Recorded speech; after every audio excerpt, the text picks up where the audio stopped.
بسم اللہ الرحمن الرحیم نحمده ونصلی ونسلم علی رسولہ الکریم۔ سورۃ الکہف میں اللہ تبارک تعالی نے ایک تو اصحاب کہف کا قصہ ذکر فرمایا اور دوسرا وہ دو باغ والوں کا قصہ ہے، اور تیسرا حضرت موسیٰ علیہ السلام اور حضرت خضر ان دونوں بزرگوں کا قصہ ہے۔ 16ویں سپارے میں حضرت موسیٰ علیہ السلام کا اور حضرت خضر کا اور پھر اسی طرح سے ذوالقرنین کا قصہ مذکور ہے۔ حضرت موسیٰ علیہ السلام اور حضرت خضر کے قصے سے یہ سبق سمجھایا کہ علم کے حصول کے لیے ہر طرح کی مشقت برداشت کی جائے۔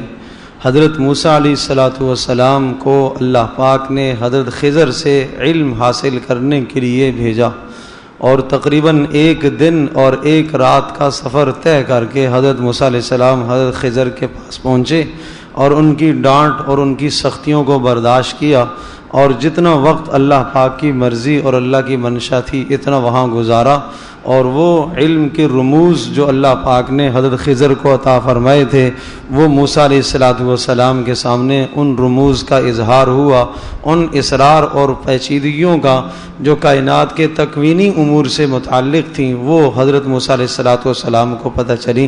تو یہ اس واقعے سے سمجھایا کہ علم کے حصول کے لیے چاہے کتنا ہی لمبا سفر ہو اس کو کر لیا جائے اور وہ ساری مشقتیں برداشت کی جائیں۔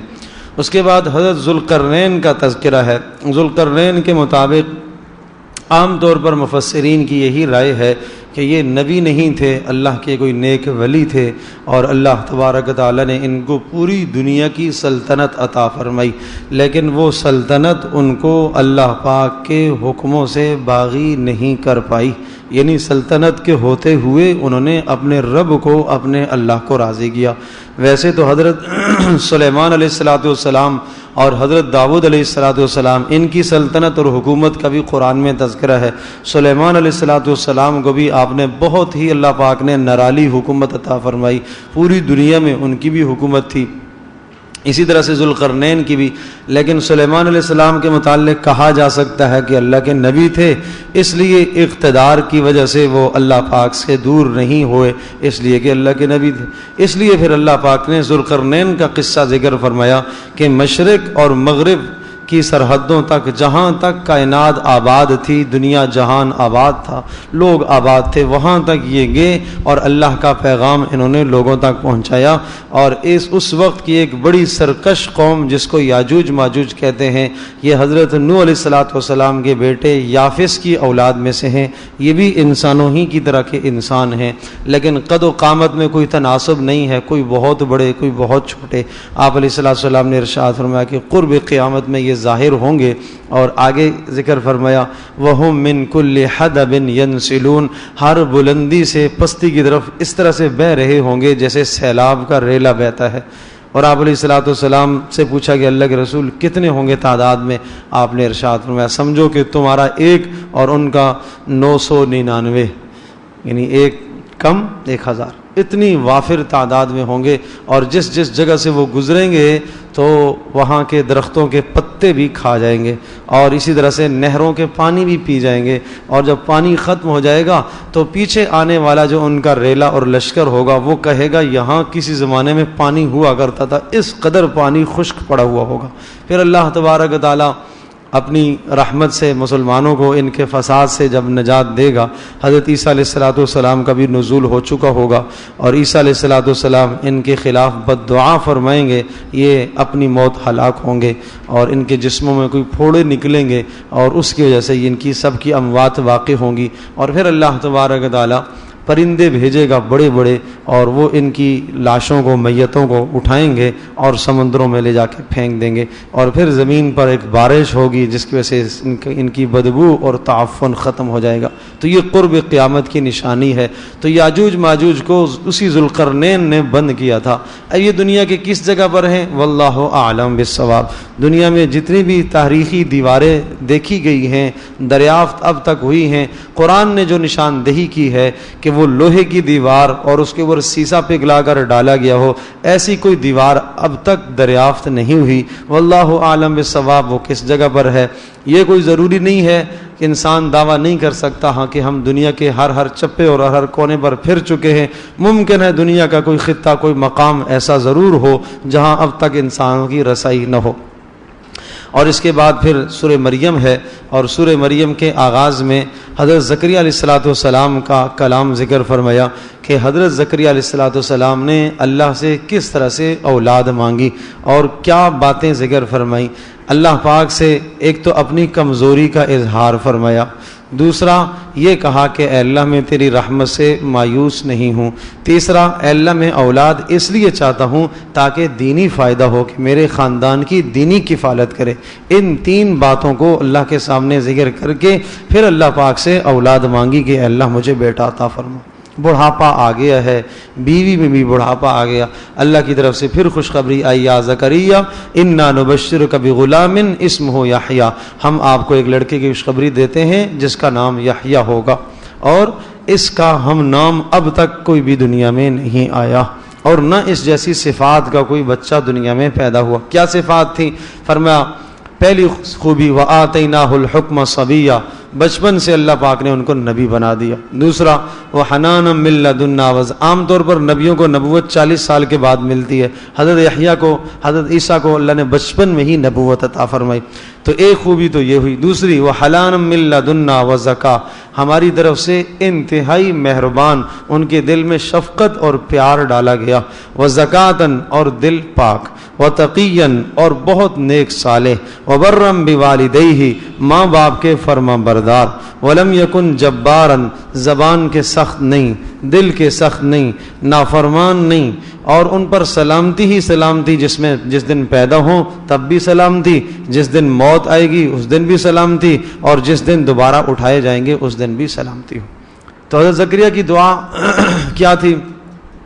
رب حب لی من لدنک ذریۃ طیبہ، رب حب لی من لدنک ذریۃ طیبہ، اے اللہ مجھے اپنی جانب سے پاکیزہ اولاد عطا فرما۔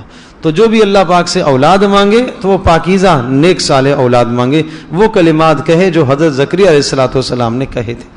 اس کے بعد پھر حضرت مریم کا تذکرہ ذکر فرمایا، اور اس تذکرے سے یہ سمجھایا جا رہا ہے کہ حضرت مریم اتنا بلند مقام ہونے کے باوجود بھی اپنی معروضات، اپنی حاجات اللہ کے سامنے ہی پیش کر رہی ہیں، اور دنیا میں انہیں بھی مشکلات پیش آئیں، اور سخت سے سخت مشکلات پیش آئیں کہ جب حضرت عیسیٰ علیہ السلام کی ولادت ہوئی، اور عیسیٰ علیہ السلام جب ان کے بطن سے پیدا ہوئے، چونکہ حضرت مریم نے شادی تو کی نہیں، تو اس لیے ایک بہت بڑا الزام آ گیا کہ لوگ کیا کہیں گے، تو اس پر اللہ پاک کے حکموں کی تابعداری کی، اور یہ سمجھایا جا رہا ہے کہ جب جو اللہ کا فیصلہ ہو جائے اس میں آدمی ماحول اور معاشرے کو نہ دیکھے، وہاں اللہ تبارک و تعالیٰ خود بندوبست فرماتا ہے۔ جب اللہ کے فیصلے کو آدمی پورا کرتا ہے، اللہ کی رضا کو پورا کرتا ہے، تو اللہ پاک خود اس کے لیے بندوبست فرماتے ہیں۔ چنانچہ اللہ پاک نے حضرت مریم کی صفائی کا خود بندوبست فرمایا۔ قوم دوڑتی ہوئی آئی، اے مریم لقد جئت شیئا فریّا، بڑی عجیب، اور یہ بچہ کہاں سے؟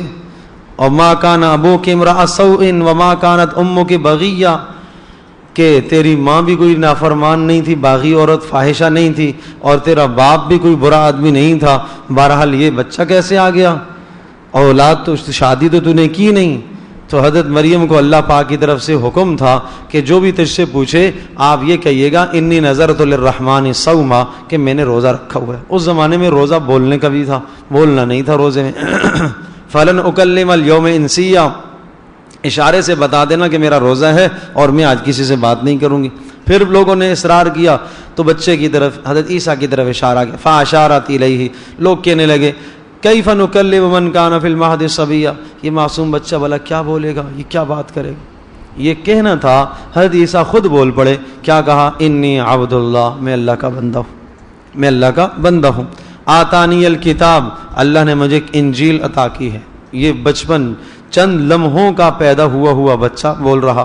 وجعلنی نبیا، اللہ نے مجھے نبی بنایا۔ وجعلنی مبارکن، اللہ نے مجھے بابرکت بنایا۔ اینما کنت، جہاں پر بھی ہوں گا۔ واوصانی بالصلاۃ، اللہ نے مجھے نماز کا حکم دیا۔ اور زکوٰۃ کا حکم دیا، ما دمت حیا، جب تک زندہ رہوں گا۔ تو نماز کی خلاصی نبیوں کو بھی نہیں ہے، ہر حال میں ہے۔ اور وبرم بوالدتی، اور میں اپنی ماں کا فرما بردار، ولم یجعلنی جبارا شقیا، اور اللہ پاک نے مجھے سخت دل کا، زبان کا سخت نہیں بنایا، اور جس دن میں پیدا ہوا اس دن بھی میرے لیے سلامتی ثابت ہوئی، اور جس دن میں میرے لیے موت آئے گی دوبارہ دنیا میں آنے کے بعد پھر بھی سلامتی، اور جس دن میں اٹھایا جاؤں گا اس دن بھی سلامتی۔ ذالک عیسیٰ ابن مریم قول الحق الذی فیہ یمترون، فرمایا یہ ہیں عیسیٰ بن مریم، لوگ ان کو ابن اللہ کا بیٹا کہتے ہیں، کہا نہیں یہ ابن مریم ہیں، یہ ابن مریم ہیں۔ قول الحق الذی فیہ یمترون، جھوٹی باتیں لوگ کہتے ہیں۔ ما کان للہ ان یتخذ من ولد، اللہ کو زیب نہیں دیتا ہرگز کہ اللہ پاک اپنے لیے اولاد پیدا کرے، اللہ پاک اپنے لیے بیٹا بنائے کسی کو۔ تو عیسیٰ علیہ الصلوۃ والسلام اللہ پاک کے برگزیدہ پیغمبر ہیں، اور اللہ کے بندے اور اللہ کے رسول ہیں۔ اس کے بعد حضرت ابراہیم علیہ السلام کا تذکرہ آیا، اور اس تذکرے سے یہ سمجھایا کہ اگر تمہارے گھر کے اندر بے دینی ہے تو اس بے دینی کو کس طرح سے قابو کرنے کی کوشش کی جائے۔ حضرت ابراہیم علیہ السلام نے کن کلمات اور الفاظ سے اپنے باپ کو نصیحت کی، جبکہ ان کے باپ کفر اور شرک پر تھے، اور خاتمہ بھی کفر اور شرک ہی پر ہوا، لیکن اس کے باوجود بھی کیا آداب ملحوظ رکھے حضرت ابراہیم علیہ السلام نے۔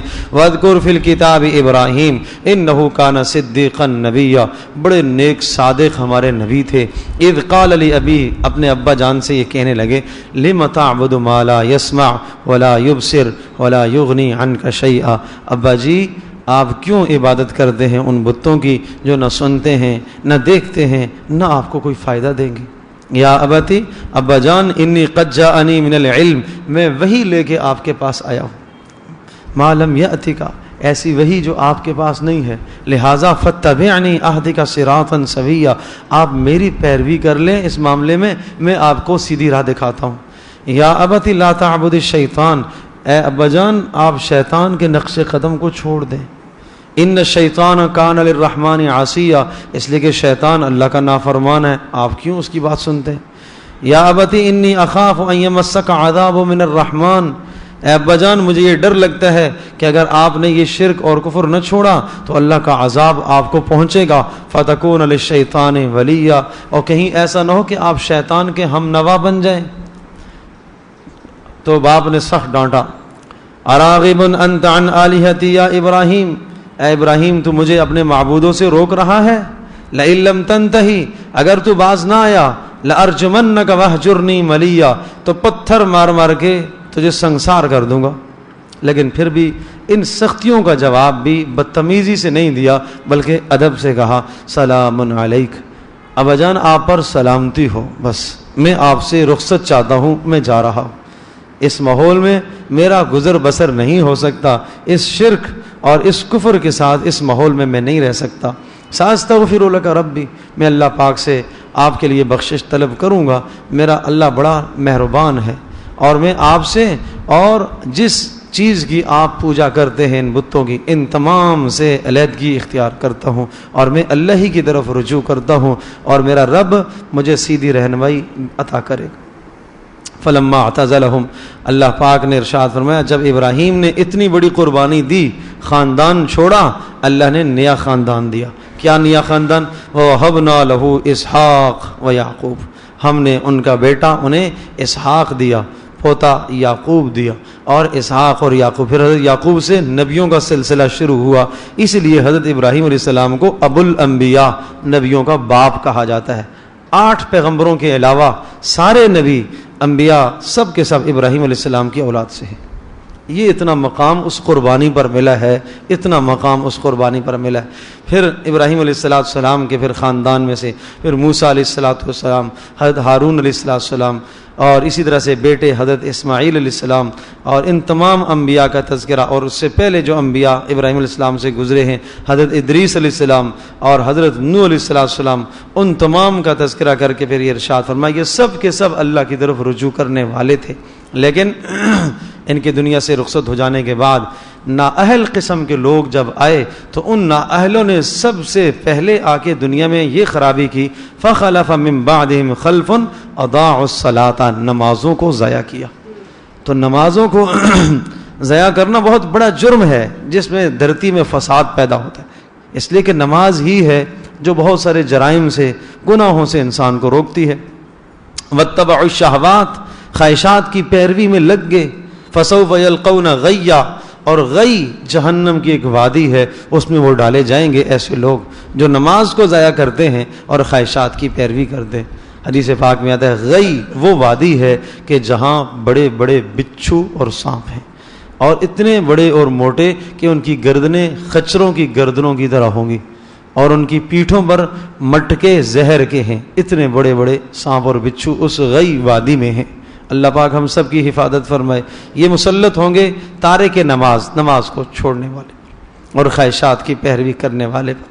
اور پھر آخر میں ارشاد فرمایا تم کیوں شرک کرتے ہو؟ تکاد السماوات یتفطرن منہ وتنشق الارض وتخر الجبال ہدا، کہ جب بندہ کوئی شرک کرتا ہے تو اس شرک کے نتیجے میں آسمان پھٹنے لگتا ہے، زمین پھٹنے لگتی ہے، پہاڑ ریزہ ریزہ ہونے لگتے ہیں۔ اگر اللہ کا امر ان کو نہ روکے تو یہ شرک اتنا بدترین، اتنا زہریلا جملہ ہے جو ساری کائنات کو تباہ کر دے۔ ایٹم بم میں کیا جان ہے؟ کہتے ہیں بہت ساری کائنات کو اور دھرتی کو تباہ کر دیتا ہے، لیکن زبان سے نکلا ہوا شرکیہ کلمہ وہ اتنا بدترین ہے اور اتنا برا ہے، کہاں آسمان پھٹنے لگتا ہے، اللہ اس کو روکتا ہے، زمین پھٹنے لگتی ہے، پہاڑ ریزہ ریزہ ہونے لگتے ہیں۔ کس بنیاد پر؟ ان دعوا للرحمن ولدا، اللہ کے لیے اولاد جو ثابت کر دیں۔ یہ کہتے ہیں اللہ کے بیٹے ہیں، ملائکہ اللہ کے بیٹے ہیں، عیسیٰ اللہ کے بیٹے، ملائکہ اللہ کی بیٹیاں۔ حدیث پاک میں آتا ہے، بخاری شریف کی روایت ہے، کذبنی ابن آدم شتمنی ابن آدم، ابن آدم مجھے گالیاں دیتا ہے۔ حدیث قدسی ہے، اللہ کا فرمان ہے، ابن آدم مجھے گالیاں دیتا ہے، ابن آدم مجھے جھٹلاتا ہے۔ اور اس کا جھٹلانا یہ ہے کہ یہ یوں کہتا ہے کہ بارش آج جو ہوئی ہے اس لیے کہ فلاں ستارہ فلاں جگہ پر تھا اس لیے بارش ہوئی ہے۔ کیا مطلب؟ کہ یہ ستاروں کو کہ کرشمے مانتا ہے، ستاروں کی تاثیریں مانتا ہے، حالانکہ بارش لانے والا تو میں ہوں۔ اور یہ کہتا ہے زمانہ ایسا ہو گیا، زمانہ ایسا ہو گیا، زمانہ تو بدلنے والا میں ہوں، زمانہ تو میں لے کے آتا ہوں، اور میں دن رات کو لے کے آتا ہوں، اس کو میری طرف رجوع کر۔ یہ کیا ہے؟ یہ اللہ تبارک و تعالیٰ کی تکذیب ہے، اللہ کو جھٹلانا ہے۔ اور فرمایا گالی کیا ہے؟ گالی یہ ہے، یہ کہتا ہے کہ اللہ نے بیٹا بنا لیا، حالانکہ میرے لیے بیٹا نہیں ہے، حالانکہ میں بیٹے سے پاک، میں بیوی سے پاک، مجھے ان چیزوں کی ضرورت نہیں ہے۔ تو جو آدمی یہ عقیدہ رکھتا ہے یا نظریہ رکھتا ہے کہ اللہ کی اولاد ہے، یا کوئی یہ نظریہ رکھتا ہے کہ اللہ کی اولاد عیسیٰ علیہ السلام اللہ کے بیٹے ہیں، اور پھر ان کی وہ عید والے دن مسلمان اس کو مبارکباد دے، اس کا نظریہ تو یہ ہے کہ آج عیسیٰ علیہ السلام اللہ کے بیٹے پیدا ہوئے اور مسلمان اگر اس کو مبارکباد دے رہا ہے تو اس کے باطل عقیدے کی تائید گویا کہ کر رہا، مسلمان بھی اس گالی میں شریک ہے۔ تو اس لیے ان کل من فی السماوات والارض الا آتی الرحمن عبدا، سب کے سب آسمانوں میں زمینوں میں جتنے بھی ہیں اللہ کے پاس آئیں گے، غلام بن کر آئیں گے، غلام بن کر آئیں گے، عاجز بن کر آئیں گے، اور سب اکیلے اکیلے آئیں گے، سب کے اعمال ہم نے گن کر رکھے ہیں۔ اس کے بعد سورہ طٰہٰ ہے، اور سورہ طٰہٰ کے اندر یہ حضرت موسیٰ علیہ السلام کا تفصیل سے واقعہ اور موسیٰ علیہ السلام پر ہونے والے اللہ کی جانب سے جو احسانات ہیں ان احسانات کو ذکر کر کے یہ مفہوم ذکر فرمایا کہ دین پر عمل کرنے کے لیے مشکلات، مصائب، پریشانیاں، جیسا موسیٰ علیہ السلام اور ان کی قوم کو کافی مصائب سے، مشکلات سے، تکلیفوں سے گزارا گیا، بالآخر اللہ تبارک و تعالیٰ نے ان کو غلبہ عطا فرمایا اور اللہ پاک نے ان کو فتح نصیب فرمائی۔ اور اسی طرح سے پھر یہاں یہ مضمون بھی ذکر ہے، قیامت کے احوال کو ذکر فرمایا۔ وَيَسْأَلُونَكَ عَنِ الْجِبَالِ فَقُلْ يَنسِفُهَا رَبِّي نَسْفًا، آپ سے یہ پوچھتے ہیں کہ یہ پہاڑوں کا کیا بنے گا، یہ بڑے بڑے پہاڑ کہاں جائیں گے؟ کہا کہہ دیجئے ینسفها ربی نسفا، میرا رب ان کو ریزہ ریزہ کرے گا، فیذرها قاعا صفصفا، وہ زمین کو ایک شٹیل میدان بنائے گا، لا تری فیہا عوجا ولا امتا، جس میں کوئی اونچائی کوئی گھڑا نہیں ہوگا، یومئذ یتبعون الداعی لا عوج لہ، حضرت اسرافیل علیہ السلام کی آواز کی طرف سارے بھاگتے ہوئے جائیں گے، کأنہم من الاجداث الی نصب یوفزون، اس طرح سے قبروں سے نکل کے بھاگیں گے اور میدان محشر کی طرف جیسے کوئی نشان لگا ہوا ہوتا ہے اور مقابلہ ہوتا ہے کہ دوڑو وہاں دیکھتے ہیں پہلے کون پہنچتا ہے، اس طرح سے میدان محشر میں بھاگے ہوئے جا رہے ہوں گے، ہر زمین کے ہر خطے سے۔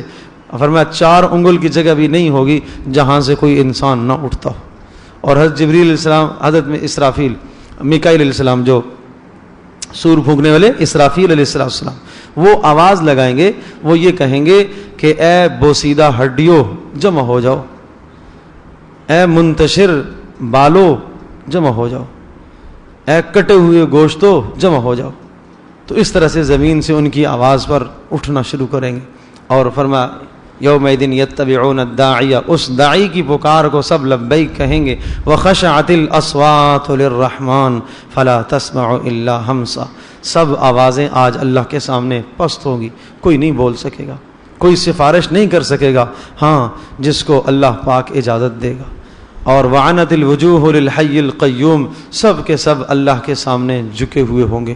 اور اس دن کی ذلت اور رسوائی سے بچنے کے لیے ہم نے آپ کو قرآن دیا، وَكَذَلِكَ أَنزَلْنَاهُ قُرْآنًا عَرَبِيًّا، یہ قرآن دیا ہے۔ وَصَرَّفْنَا فِيهِ مِنَ الْوَعِيدِ، اور اس میں قسم قسم کے عذابوں کے ہم نے تذکرے کیے، لَعَلَّهُمْ يَتَّقُونَ، تاکہ بچو گناہوں سے، أَوْ يُحْدِثُ لَهُمْ ذِكْرًا، تاکہ ان کے لیے نصیحتوں کے اسباب پیدا ہوں۔ پھر ومن اعرض عن ذکری، اور سن لو جو ہمارے اس قرآن سے نصیحت سے اعراض کرے گا ہم اس کی دنیا کی زندگی تنگ کر دیں گے، اور دنیا کی زندگی تنگ کر دیں گے، سارے اسباب ہونے کے باوجود بھی چین سکون سے وہ محروم ہے۔ اور آخرت میں وَنَحْشُرُهُ يَوْمَ الْقِيَامَةِ أَعْمَى، آخرت میں ہم اس کو اندھا اٹھائیں گے، اور وہ پوچھے گا اے اللہ دنیا میں دیکھا کرتا تھا، یہاں تو نے کیوں اندھا اٹھایا؟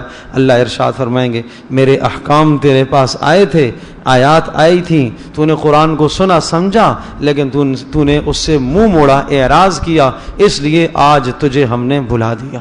وَكَذَلِكَ نَجْزِي مَنْ أَسْرَفَ وَلَمْ يُؤْمِنْ بِآيَاتِ رَبِّهِ، اور فرمایا یہی سزا آج اس انسان کو ہوگی جو حد سے تجاوز کرنے والا، نصیحت سے اعراض کرنے والا۔ تو اس لیے میرے عزیز دوستو، قرآن بہترین نصیحت ہے، اس سے نصیحت حاصل کرو۔ جو باتیں زندگی میں نہیں ہیں، ابھی آپ نے سنی ہیں، اس سے پہلے سنی ہیں، اتنے دن سے سنتے چلے آ رہے ہیں، ان پر عمل کرنے کی کوشش فرمائیں۔ میں بھی کوشش کروں، آپ بھی کوشش کریں، اور جس دن بھی ہم جب بھی خلاصے میں بیٹھیں تو عمل کی نیت کر کے بیٹھیں کہ آج جو بات آئے گی انشاءاللہ میں اس پر عمل کرنے کی کوشش کروں گا، تب تو یہ بیٹھنا انشاءاللہ فائدہ مند ہوگا۔